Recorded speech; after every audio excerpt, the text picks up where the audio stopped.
Hello, my name is SRIDHAR RANGAYAN. I'm the festival director of Kashish Mumbai International Queer Film Festival, which is having its 12th edition right now. And we are in the third weekend, which is a Pride weekend. You must have already watched hundreds of LGBTQ films over the last 2 weekends. And you must have already seen this beautiful, beautiful film called Firebird from Estonia. And we have PEETER REBANE, the director of the film Firebird. And we have Tom Pryor, the lead actor of the film. And we have the other lead actor, Oleg. And they're all joining from different parts of the world. So thank you for joining in this Q&A to chat about your film. And the people who must have watched the film already are joining in the Q&A here, which is going to be on YouTube and Facebook. But also people who have not seen the film yet, they still have 48 hours to go and after seeing the Q&A, go and check it out. So thank you all for joining in. PEETER, just to start off the Q&A, what made you make this film? I know that you read the particular true life story on a flight. That's what I read about in your synopsis. So what attracted you to this particular story? Well, having grown up as a gay man in Russian, well, Soviet-occupied Estonia, when I read the original story, it was really close to heart, and it was almost unbelievable that how could such a love story have existed in the Soviet Air Force at the height of the Cold War. And I just felt that I have to turn this into a film. Wow. So, but how did you manage to get the rights of the film? Was it very complicated, or it was very easy to negotiate and get the rights?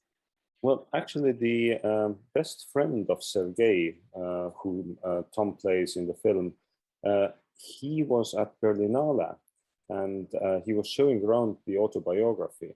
So a friend of mine, again, who runs the Black Nights Film Festival in Estonia, saw it, and then she brought it to me. So it was a kind of from a friend to a friend to a friend. And Sergei's wish was always to turn his autobiography, which he wrote already in the 90s, into a feature film. So we think we agreed quite fast and happily.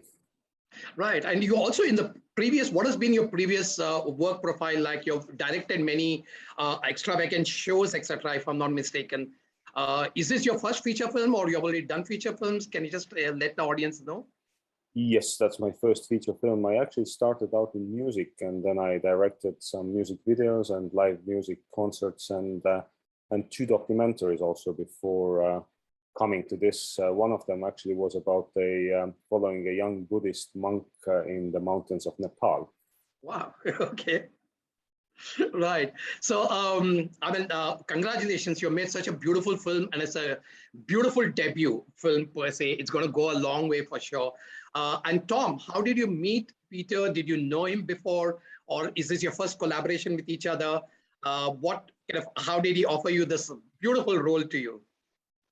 Well, it all started in Los Angeles in 2014, December. I was here and I was doing some work, some meetings. And one of the meetings I took actually was with a producer who had just read PEETER's first draft of Firebird. And she just said to me, she was like, look, I've just read this story. I think you'd be really right to play the main part in the film. So she decided to introduce us actually back in London at a Christmas party. We didn't know each other before. And so, I was working on one particular sort of job at the time, and PEETER was working on Firebird. And we basically got talking about the film. And I said that, this story really resonates for me. I love military-based films, and I was very curious about a type of friendship going into something more of a sort of relationship in such an extraordinary time.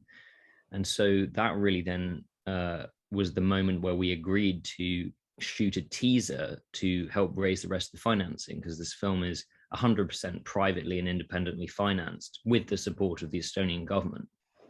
And that's really kind of come in the form of cash rebate.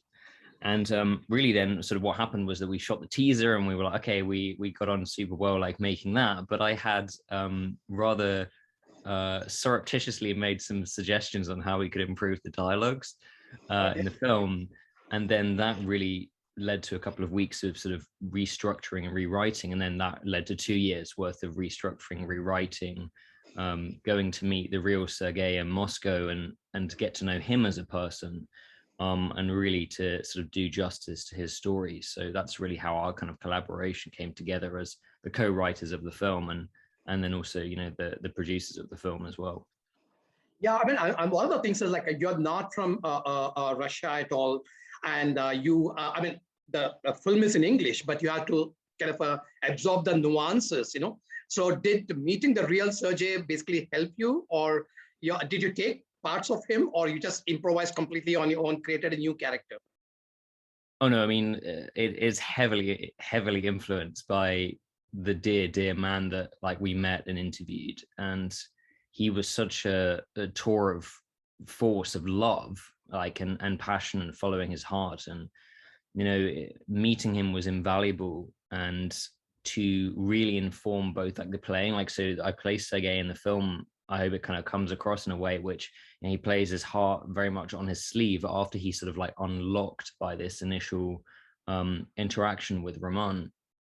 And so that's really the kind of quality that I wanted to bring to the character, particularly after this first meeting, because he was an unstoppable force, really, and he was so warm and generous, and really has and gone against like the grain and the trials, like in Russia, like when he was growing up, and also, you know, through to the time when he unfortunately passed away. So Oleg, what attracted you to this particular role? I mean, it's a very complicated role where you're torn between your love for Sergei and Luisa. And how did you approach the role? How did you get this part? Did you know Peter before? Did you know Tom before? No, I don't know Peter before. I don't know Tom before. It was my first international experience. I especially learned English because my English was so bad. Guys know about it, and it was like my agent called me and said that do you want to try this kind of project? And I read all this material what they sent me and understand it's gonna be a very interesting story. Yeah, I tried. So how is the experience of doing this particular project? It was very interesting, really, because it was a lot of experience for me in this project. English and some different kind of love and everything. Right, different kind of love. We'll come back to that. Peter, like, what made you choose Tom and Oleg for the parts? I mean, you must have auditioned many people, or these were the first and only choice for you?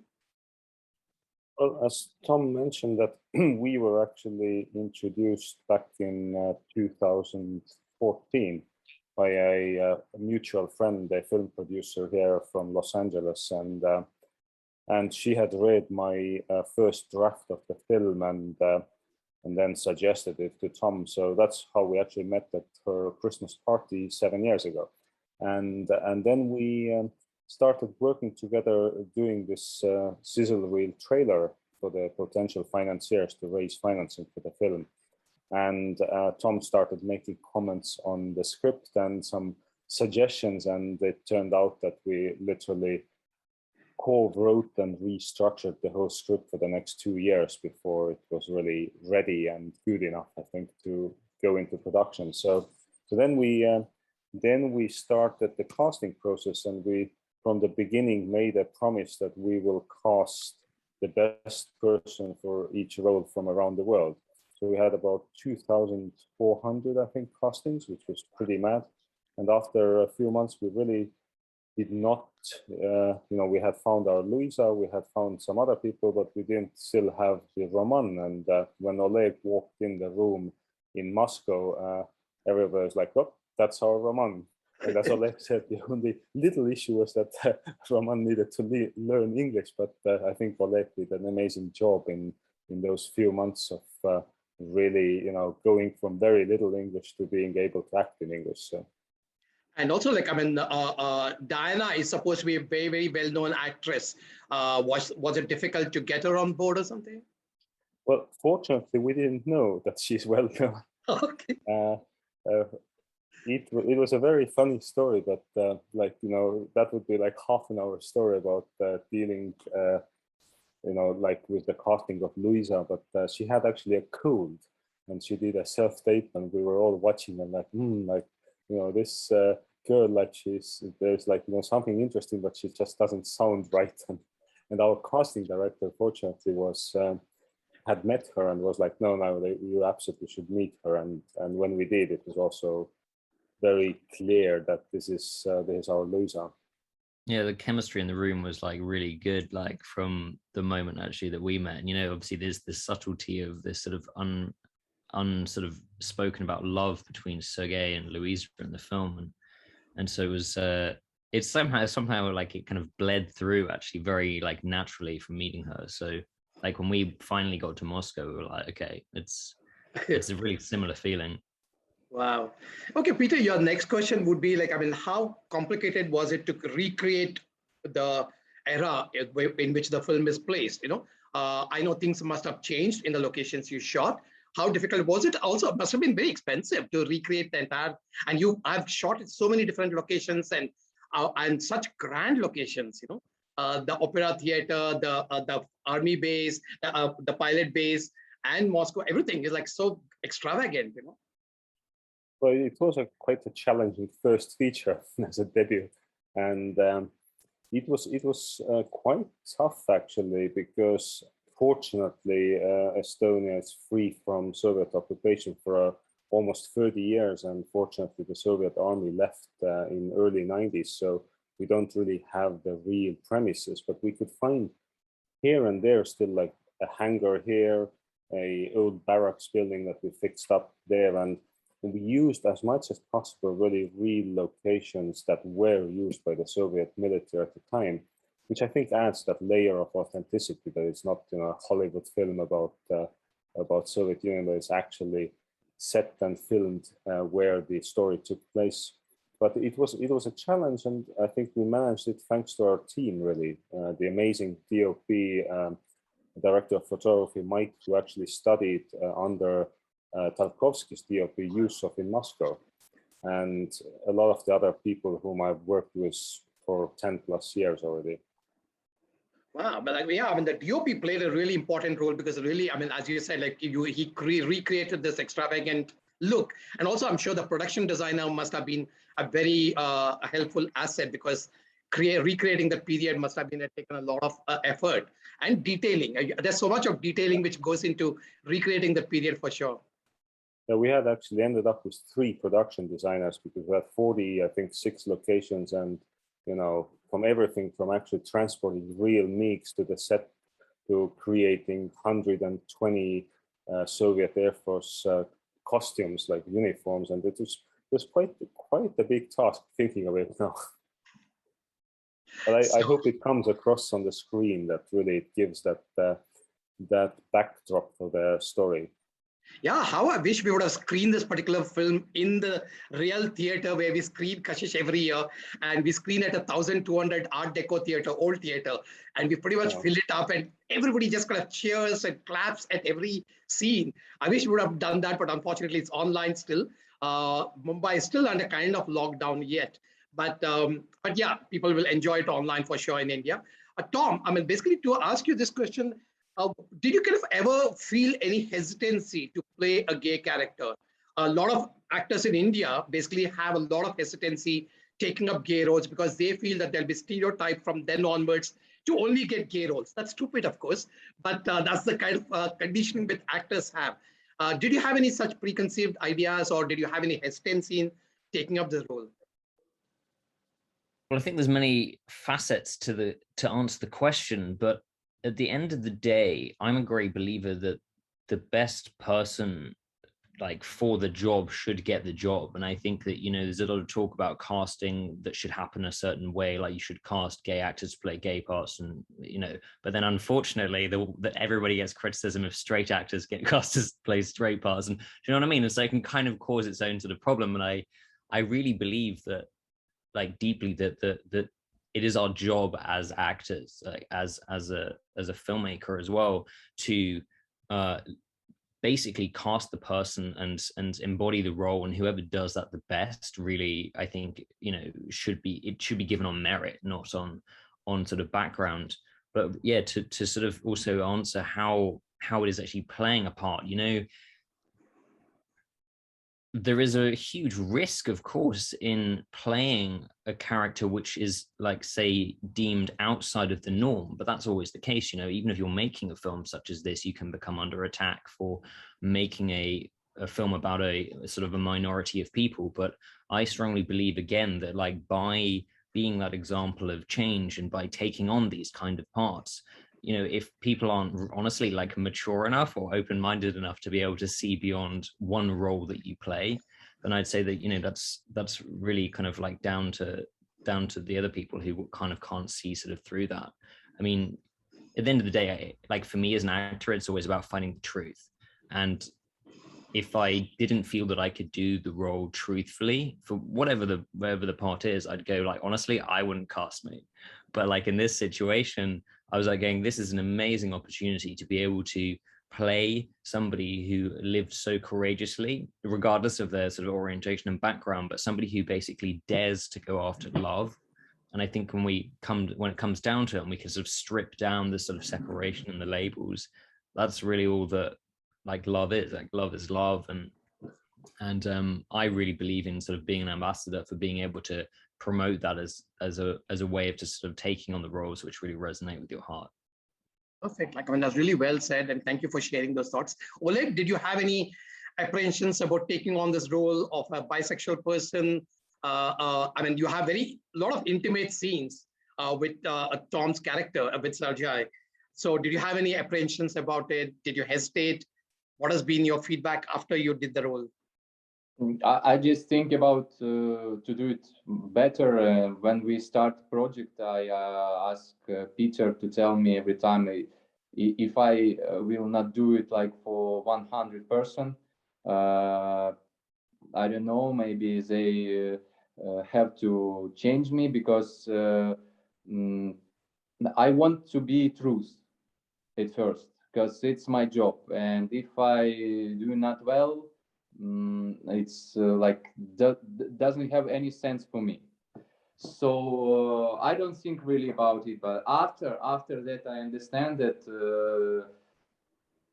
I work in Moscow, in the Moscow theater, and like for the year and a half, I didn't play any performance before because of COVID situation.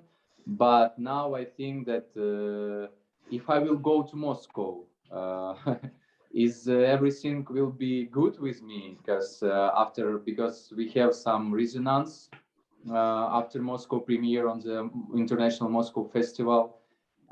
So I don't know, but right now everything is well. And but when we work, I just thinking about to do it good, because we have director and he tell us, is it okay for him or no? Right. So thank you for sharing that thought. Peter, coming back to you, basically the thing is, like, I mean, as you said, like, I mean, you're a gay man and you're interested in the same-sex love story per se, but you've gone beyond that to explore basically the other side of a married gay man, you know, the other side, the woman. Usually the woman is so neglected in all of these stories. And in India too. I mean, in India, as you know, most of the gay men get married to women, you know, because they still are hiding their sexuality.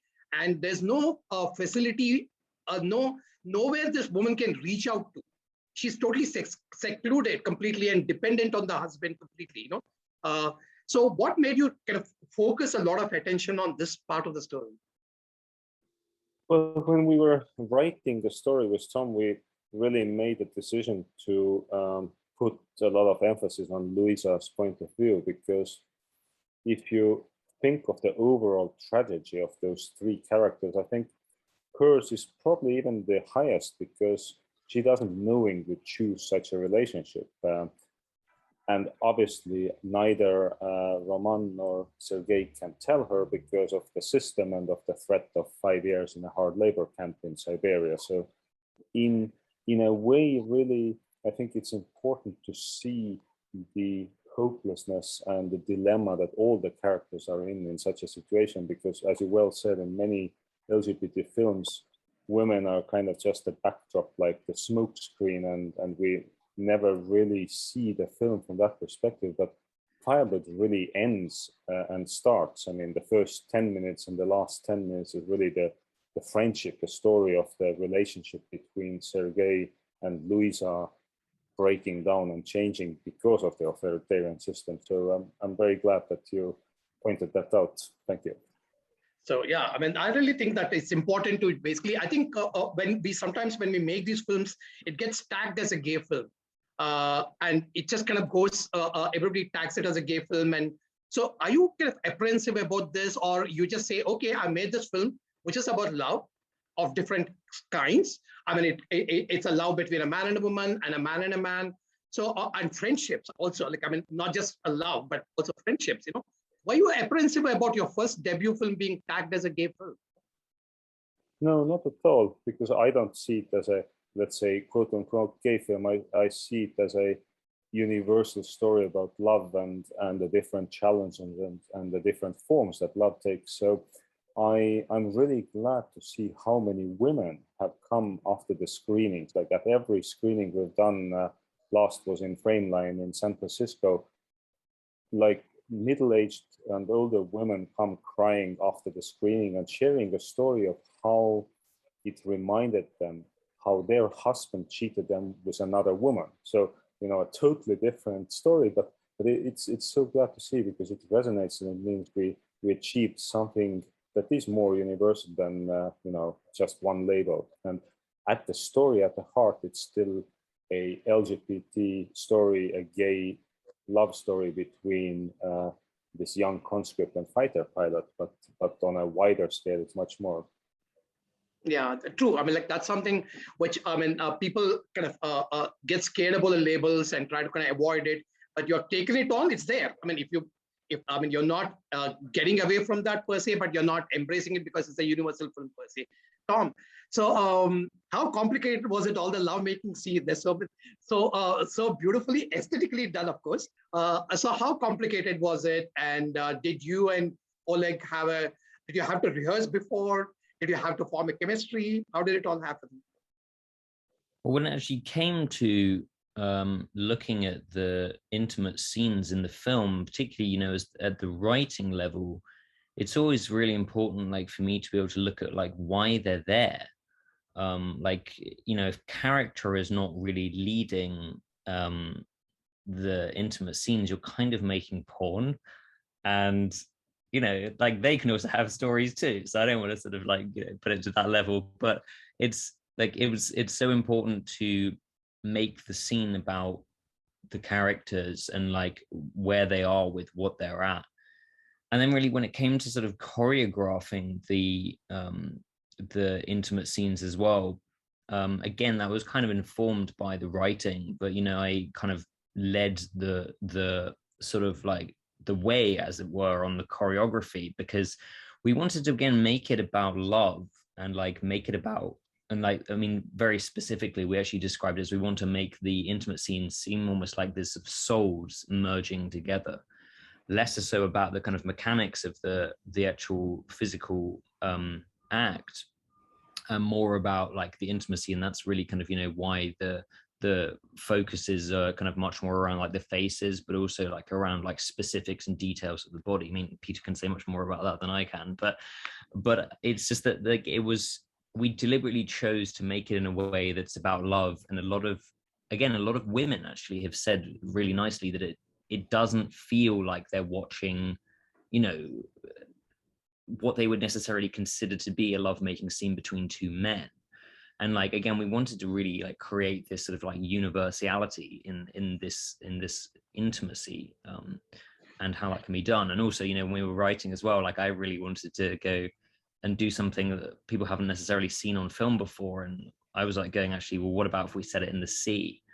So obviously the first intimate scene is in the sea, and for me, it was, again, a very fascinating environment in which to set something. It's, you know, because you're in a hugely exposed area, right, open to everything, literally, but then sort of, like, this sort of rock becomes their kind of, like, safety net, but then the MiGs fly over, and so it's kind of, like, symbolic of kind of going, you know, where is an original place to create something. And, you know, I also, like, I really, really, like, love the quote actually by Robert Mapplethorpe, who obviously is very iconic for making a lot of male nude photography, but he says something really fascinating, which is that I want to see something I've never seen before. And so for me, as, like, a writer, and, you know, Peter and I writing together, it was about making that into the intimate scenes as well, going, what's something else that we can do, something that's kind of a little bit different too. Yeah, I'm happy. I mean, like you looked at it that way, because a lot of times in most of the, I would say, films, basically people bury the sexuality, especially in Indian films. When you're making these films, you want to kind of airbrush it, to make it more quote unquote normal. So you avoid all the intimate scenes and basically just say, okay, these are two people, that's it. So, I mean, lovemaking is as much part of a human experience, why are you shying away from it? So, yeah, thank you for sharing those thoughts. So basically, Peter, I just want to ask you, how has been the reception to the film across, where all have you shown till now? Well, we premiered, our world premiere was at BFI Flair in London in March, and then we were at Moscow International Film Festival, which was amazing that they dared to program us, but it was a bit sad that after the first screening, some people wrote letters to the state prosecutor office asking to ban the film. And I think the festival came under a lot of political pressure, so they literally day before the screening canceled all invites for us, for the press, and played the film to an empty screening, an empty audience. So that still shows how sad the situation with human rights and freedom of speech is in Russia, sadly, today.